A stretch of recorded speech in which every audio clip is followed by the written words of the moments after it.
How to install and play CS2 on Mac. I'm going to tell you how to install and play CS2 or Counter-Strike 2 on Mac.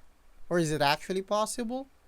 Counter-Strike 2 doesn't have official macOS support, but there are workarounds.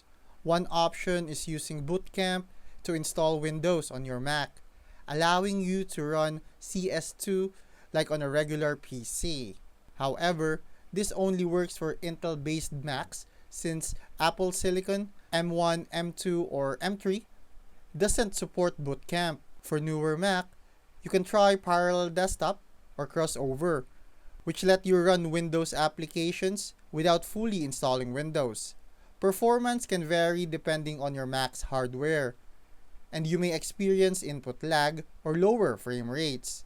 If you're serious about playing CS2, your best bet might be cloud gaming services like GeForce Now, which lets you stream the game without worrying about compatibility issues.